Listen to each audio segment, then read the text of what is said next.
الرحيم. لا حول ولا قوة إلا بالله العلي العظيم. لا حول ولا قوة إلا بالله العلي العظيم. إنا لله وإنا إليه راجعون. صلى الله وسلم عليك يا مولاي يا رسول الله. صلى الله وسلم عليك يا مولاي وابن مولاي يا أبا عبد الله. صلى الله عليك وعلى جدك وأبيك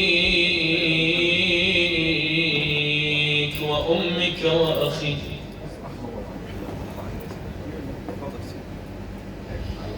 والتسعة المعصومين من ذريتك وبنيك. لعن الله الظالمين لكم من الأولين والآخرين. يا رحمة الله الواسعة ويا باب نجاة الأمة يا غريب. يا مظلوم كربلاء ما خاب والله من تمسك بكم أمن والله من لجا والتجا إليكم سادتي.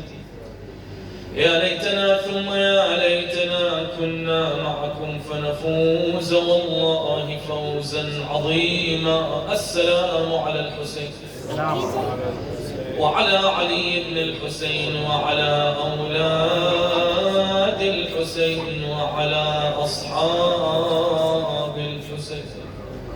يا دار أين مضى أذوك أما لهم بعد الترحل عنكم دار معاد. يا دار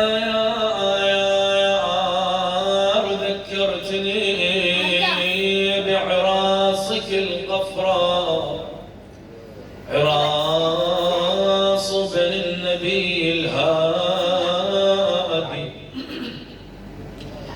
لما سرى عنها ابن بنت محمد بالأهل والأصحاب والأولاد مذ كاتبوه بنى الردى أقبل. فليس لنا سواك من إمام هادي. لكنه مذ جاءهم غدروا به واستقبلوه في ضبا وصعاد. تبا لهم من أمة لم يحفظوا عهد النبي بآله الأمجاد. قد شتتوهم بين مأسور ومسموم ومقتول بسائف عناد. هذا بسام الراء وذاك بكربلاء وبطوس ذاك وذاك في بغداد. وفوق السطح يومين والثالث بالأمهار. مطروح أبو الهادي وطيبه غمر بغداد. وين العشيرة والأهل في وين الأمجاد. وين الذي الأرض المدينة بهمته يقوم. يا صلى قبر المصطفى ويسجد العبرة وينعى الجواد ويصاب دمع فاق قبره وينتحب ويعرج على روضة الزهراء. يقلها يا زهراء مهجتك بالشمس مطروح. الله يا زهرة كم جنى جنازة من بنين ظلت بالأموارة وشفتيها أبعد والسبب كله من الذي صقات جنين ورث علينا الحزن ومقاس المصايب. واحد 3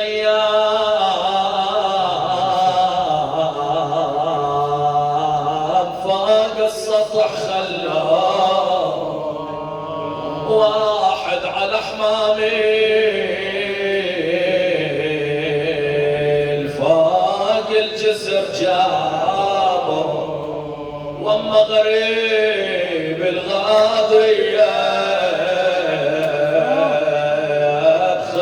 بخيل داسه.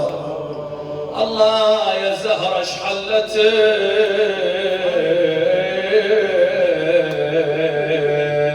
عليكم مصايب ايش سوت فعايل هالدهار بشبال غالي واما المصيبة اللي تخلي الراس شايب سبي الحرم والروس باقر ما حده. ولكن الأمر لله ولا حول ولا قوة إلا بالله العلي العظيم. عطوا مجلسا بالصلاة على محمد وآل محمد. اللهم صل على محمد وآل محمد. اللهم صل على محمد وآل محمد. اللهم صل على محمد وآل محمد وعجل فرجه. في الرواية عن أبي بن كعب جلس مع النبي صلى الله عليه وآله. رواية معروفة لما دخل الحسين سلام الله عليه قال أهلا بزين السماوات والأرض. فقال يا رسول الله أبي بن كعب اسأل النبي هل هنالك زين للسماوات والأرض غيرك؟ فقال إن الحسين بن علي في السماء أعظم منه في الأرض. زين صار يذكر الأئمة المعصومين صلوات الله وسلامه عليهم من صلب الحسين سلام الله عليه إلى أن وصل إلى الإمام الرضا عليه السلام. قال إن الله عز وجل ركب في صلبه نطفة مباركة طيبة زكية رضية مرضية وسماها محمد بن علي فهو شفيع شيعته. لاحظوا الصفات اللي يذكرها النبي صلى الله عليه وآله. أهل البيت كلهم شفعاء ووارث علم جده له علامات بينة وحجة ظاهرة إذا ولد قال لا إله إلا الله محمد رسول الله. اللهم صل على محمد وآل محمد. تظهر حجة الإمام سلام الله عليه. ما معنى هذا الكلام؟ هذه الحجة يعني ظهرت في حياة الإمام الرضا سلام الله عليه. احنا قلنا مسبقا أنه من بعد الحسن والحسين سلام الله عليهم كانت الإمامة الأئمة مخفيين لا يظهرون أنفسهم. يعني شوف الإمام السجاد ما كان أحد يعرف أنه إمام. بعد الإمام الباقر سلام الله عليه ما نتكلم عن الخلص. من بعد الإمام الصادق زرارة يبعث ابنه يقول له اسأل من صار الإمام. زرارة يعلم لكن يريد يطمن يشوف فيقول له يرجع له يقول له أن الإمام الصادق سلام الله عليه هو الذي استلم زمام الإمامة. هذا يدل على أن ما كانوا يعرفون من الإمام من بعد الباقر سلام الله عليه إلا الخلص. نفس الشيء ذكرنا روايات مسبقا عن الكاظم سلام الله عليه، عن الإمام الصادق في الحديث عن الكاظم، عن الكاظم عن الرضا. الإمام الجواد سلام الله عليه ظهرت حجته البالغة في حياة أبيه، في حياة الإمام الرضا صلوات الله وسلامه عليه. يعني من المعروف أن هنالك فرقة واقفية وقفت على من؟ على الإمام الكاظم سلام الله عليه. نعم، في الروايات الشريفة أن الإمام الكاظم هو المهدي عجل الله تعالى فرجه. زين، المعروف أن أهل البيت كلهم شنو؟ مهديين. فكان يعتقد الواقفة بمهدوية الإمام سلام الله عليه، يقولون أنه المهدي وأنه غاب، ما مات، ما قتل، ما استشهد. يعني الجنازة اللي شافوها على جسر بغداد هذا عندهم أنها مو جنازة الإمام. ذكرنا في الأسبوع الماضي حديث عن شنو؟ عن الغلو، وذكرنا أنه العلماء، العالم أبو حمزة البطائني عالم، لاحظ، العلماء إذا استغلوا علمهم بطريقة سيئة إلى أن يوصلون الأمة، إلى أن يوصلون الناس، يأخذونهم إلى طريق الشيطان. زين، أبو حمزة البطائني هذا سوى نفس الشيء. قال الإمام لا يريد منكم صلاة ولا صيام ولا كذا، فقط جمع أموال ونجمعها ونوديها للإمام سلام الله عليه، يعني ادعاء باطل. زين، فأبو حمزة البطائني يبعث رسالة عن طريق علي الواسطي إلى الإمام الرضا عليه السلام بقوله أنت لست بإمام. زين، فيرجع عليه الإمام سلام الله عليه الرسالة وما أدراك أني لست بإمام. عفوا، دخل عليه يقول لما قال له أنت لست بإمام، يقول أطرق هنيئة، نزل رأس الإمام سلام الله عليه، رفع رأسه مرة ثانية، قال وما أدراك أني لست بإمام؟ فقال لأنك لم تنجب، والإمام لازم يكون عنده وريث، وإحنا عندنا روايات من أجدادك. شوف، يعتقد ببعض الروايات وينسى شنو؟ الأئمة من بعد 12 وكلهم من قريش. لاحظ شلون؟ فهذا يقول له لأنك لم تنجب. فقال ما تمر الليالي والأيام، يقول رفع رأسه مرة ثانية، ما تمر الليالي والأيام حتى يرزقني الله عز وجل ولدا مني. شوف ليش يقول ولد مني؟ لأن هنالك من شكك في الإمام سلام الله عليه. يعني إذا تشوف ما الذي حدث على الإمام الجواد صلوات الله وسلامه عليه مظلومية عظيمة، مظلومية عظيمة حدثت على الإمام الجواد صلوات الله وسلامه عليه، بحيث أنهم اتهموا أمه والعياذ بالله، وأنهم ادعوا أنه ليس من صلب الإمام الرضا سلام الله عليه.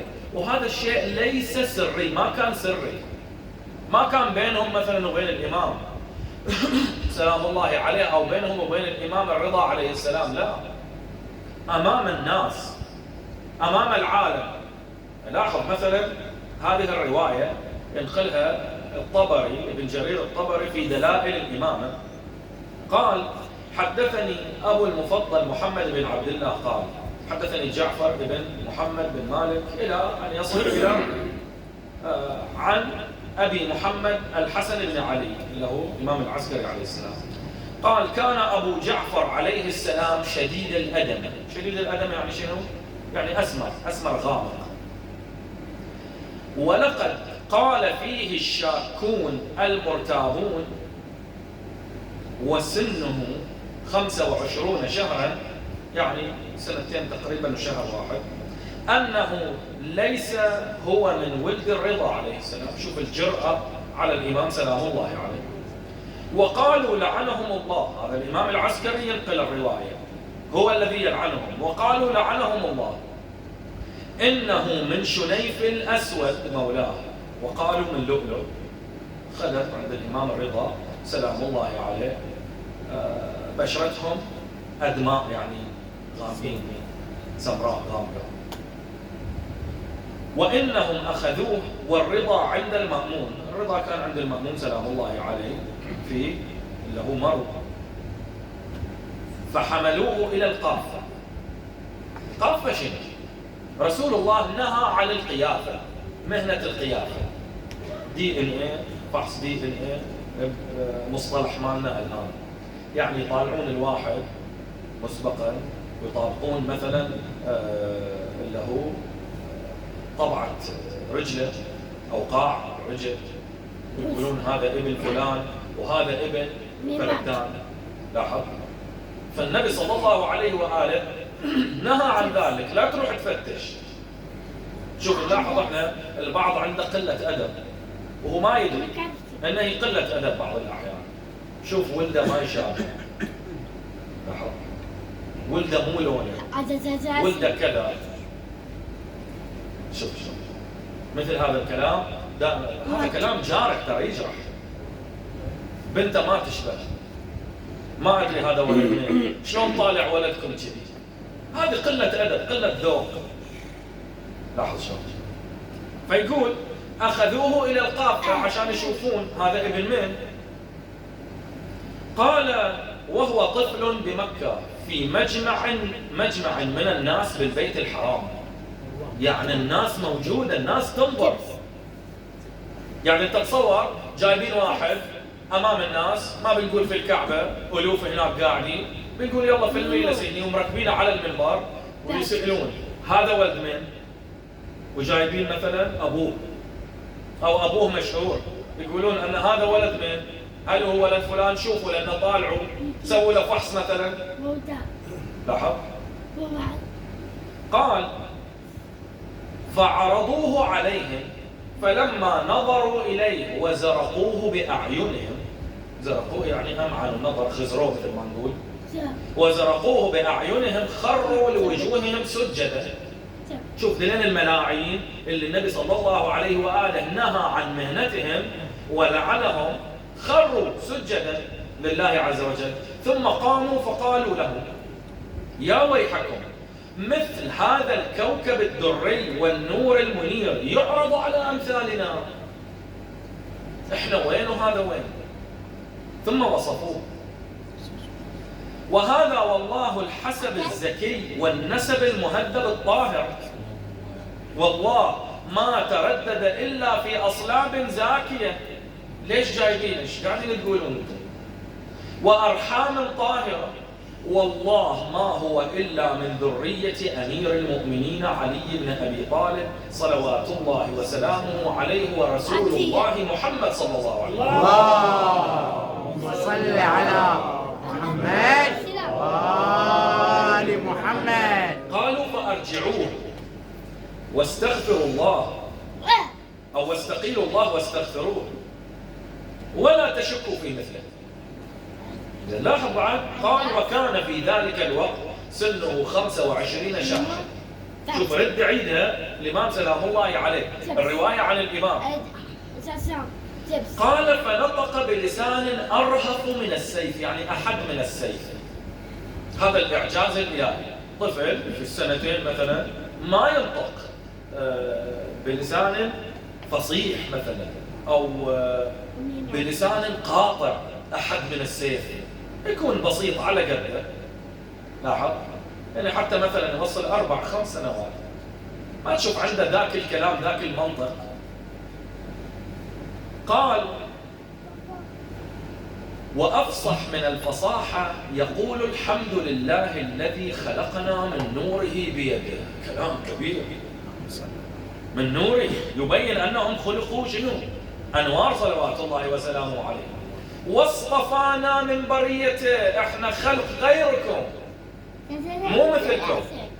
احنا نطفتنا او نطفتنا نعم طاهرة طيبة زكية. شوف الرواية اللي ذكرناها في البداية، نطفة طيبة زكية طاهرة. لاحظ نطفة زكية طاهرة. لاحظ شو فيقول احنا غير عنكم الناس العاديين، يعني احنا خلقنا من ماذا؟ من نطفة خشرة رديئة سيئة، كما هو وارد في الروايات. في الروايات وارد خلق الناس من النجاسة، أما نحن آل رسول الله خلقنا من الطهارة. فيقول أنا فرق عنكم، أنا بدن مالي من أعلى عليين وأنتم تختلفون. قال واصطفانا من بريته وجعلنا أمناء على خلقه ووحيه. أمين على الخلق شنو؟ يعني أن الله عز وجل سلمنا الناس شنو؟ أمانة في أيدينا، لكن الناس هم الذين ابتعدوا. لاحظوا شو؟ وأمناء على خلقه ووحيه معاشر الناس، أنا محمد بن علي الرضا بن موسى الكاظم بن جعفر الصادق، عدد نسله الطاهر إلى النبي صلى الله عليه وآله، ثم قال ففي مثلي يشك. عظيم. في مثلي يشك وعلي وعلى أبوي يفترى. على من قاعدين تفترون انتم؟ وأعرض على القافة. التفت الآن إلى القافة، مع أنهم ما تكلموا وما قالوا شيء، لكن الإمام يريد يبين ترى مهنتكم سوداء، ما يقبل بها الشرع، ما يقبل بها الله ورسوله. ثم قال والله إني لأعلم بأنسابهم من آبائهم. القافة لأن اللي جابوه من بعض من بني هاشم. هنا يبين أن المخاطب من بني هاشم نطفتهم طاهرة طيبة. بعض من أخوان الإمام سلام الله عليه جابوه، ومن من أعمام الإمام أو أولاد أعمام الإمام سلام الله عليه شكوا فيه. يعني شوف في رواية ثانية يقول في وين؟ في اللي هو إيران أخذوا الإمام سلام الله عليه بعد عرضوه على القافة. طلع الإمام الرضا من البستان، دخلوا القافة، نظروا إلى الإمام سلام الله عليه، قالوا هذا ابن صاحب البستان. لما شافوا طبعات رجل الإمام الرضا سلام الله عليه. زين. قال والله إني لأعلم بأنسابهم من آبائهم. القافة إني والله لأعلم بباطنهم عفوا وظاهرهم، وإني لأعلم بهم جميعا. أعرف نسبكم أنتم مو مثل نسب، وما هم إليه صائرون، يعني وين تروح جنة لو نار. أقول حقا وأظهره صدقا، علما ورثناه الله قبل الخلق أجمعين. احنا علمنا من عند الله عز وجل، وبعد بناء السماوات والأرضين، وأيم الله لولا تظاهر الباطل علينا وغلبت دولة الكفر بني العباس لعنة الله عليهم، وتوثب أهل الشكوك والشرك والشقاق علينا. شنو اللي أدى آل محمد صلى الله عليه وآله غير الشكوك والنفاق والشرك بالله عز وجل؟ هذا اللي أداهم. لقلت قولا يتعجب منه الأولون والآخرون. قال ثم وضع يده على فيه، يعني على فمه، وقال يا محمد اصمت كما صمت آباؤك. ثم قرأ قول الله عز وجل فاصبر كما صبر أولو العزم من الرسل ولا تستعجل لهم، إلى آخر الآية. ثم تولى الرجل إلى جانبه فقبض على يده ومشى يتخطى رقاب الناس، والناس يتفرجون ينظرون إلى الإمام. قال فرأيت مشيخ ينظرون إليه ويقولون الله أعلم حيث يجعل رسالته. شوف الحجة الظاهرة كيف هو بين إليهم ترى أنا إمام. عمره كم؟ 2 وشهر واحد. وهذا ما معروف بين الأئمة، يعني مشهور عند الناس أنه إمام انشهر بين الناس بإمامته، طبعا غير الحسن والحسين وأمير المؤمنين. أقول لك ليش أمير المؤمنين؟ أبو طالب خبر الناس وخبر أمه تأتينا بمثله لما شافت ولادة رسول الله، تأتينا بمثله إلا النبوة. انتظري سبتا لو 30 سنة تأتينا بمثله إلا النبوة. فالناس تعرف من هو علي بن أبي طالب سلام الله عليه، على الأقل بني هاشم يعرفونه. قال فسألت عن المشيخة، قيل هؤلاء قوم من حي بني هاشم من أولاد عبد المطلب. قال وبلغ الخبر الإمام الرضا عليه السلام ابن موسى عليه السلام وما صنع بابنه، فقال الحمد لله. ثم ذكر الإمام سلام الله عليه قضية الافتراء على من؟ على زوجة النبي صلى الله عليه وآله السيدة ماريا. ليش؟ لأنهم من نفس النسل الطاهر، يعني هذه من نفس القبيلة. أم الإمام الجواد سلام الله عليه من نفس الأصل من نفس النسل. فتلاحظ الأوصاف اللي ذكرها النبي صلى الله عليه وآله أنه حجة ظاهرة، أظهر حجته، أبطل ما يقال في أبيه. تشوف في الروايات الشريفة المولود الأعظم بركة في الإسلام. ليش المولود أعظم بركة؟ هل هو أعظم من رسول الله صلى الله عليه وآله؟ لا، ولكن المولود الأعظم بركة في ذلك الزمان كانت الشكوك تحوم حول الإمام الرضا. من بعض الشيعة كادوا أن يذهبوا مع من؟ مع القافلة، أو عفوا مع الواقفة.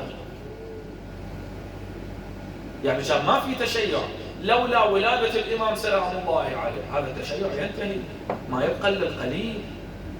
فلذلك يقول في ولادته لما ولد جابوه إلى الإمام الرضا سلام الله عليه، نظر إليه قال هذا المولود الأعظم بركة. بعد يذكرون بعض الروايات يقول لما كبر شوية يقول استدعاه الإمام وكان جالسا مع أصحابه. زكريا ابن آدم من أصحاب الإمام ينقل هذا الرواية، يقول شفت الإمام الجواد سلام الله عليه طلع علينا فجلس ودموعه على خديه وهو يضرب على الأرض. يقول التفت إليه الإمام الرضا سلام الله عليه قال مما بكاؤك؟ مما همك وغمك؟ قال أبا لقد تذكرت ما جرى على أمي فاطمة، أما والله شئت لو أني أخرجهما. يقول أحد الفقهاء يرجع الإمام الجواد مع الإمام الحجة، وظيفة الإمام الجواد شنو؟ أنه يخرج النجسين الذين قتلا فاطمة سلام الله عليها ويصلبهما على الشجرة. أما والله شئت لو أني أخرجهما وأصلبهما وأحرقهما وأنسفهما في اليم نسفا. يقول إجا الإمام الرضا سلام الله عليه قال أنت لها. يعني شنو؟ يعني الإمامة أنت لها، أنت للإمامة، أنت لمثل هذه الوظيفة خلقك الله عز وجل. يعني المهمة اللي عند الإمام الجواد في حياته المطلوبة من الله أداها، بعد رجع حق مهمة ثانية وهي صلب الصنمين. فلذلك أحد من الشعراء يكتب يقول كان يخاطب الإمام سلام الله عليه، يلتفت إليه الإمام الرضا يقول له فكرك سرح لا ويش يا شمعة أيامي، والله فكرك سرح لا ويش يا شمعة أيامي، تلطم على وجه الأراض والدمع هامي. يقول له يا ابن المصايب وش عظمها وتدري بالحال، مصايبنا كثيرة يا ابن المصايب وش عظمها وتدري بالحال. جدك علي راس انطبار من قوم لمذاه، بعد الحسن مسموم وأعظامها الأحوال. وفي كربلاء زينب بقت من غير والي، شنو يبكيك مناي تبكي على اللي بكربلاء، محزوز راسه ذاك الذي مر بالشمار خمد انفاسه، فقد الولد فقد الاخ وهو القاسه. يا ليت قبل بكربلاء رضت عظامي. شنو بكيك يا ولدي؟ قال له تسألني عن سر هالبكاء يا ابن النجيبة، كلنا شان الليل هجم يوم السقيفة، هجموا على داري الشريفة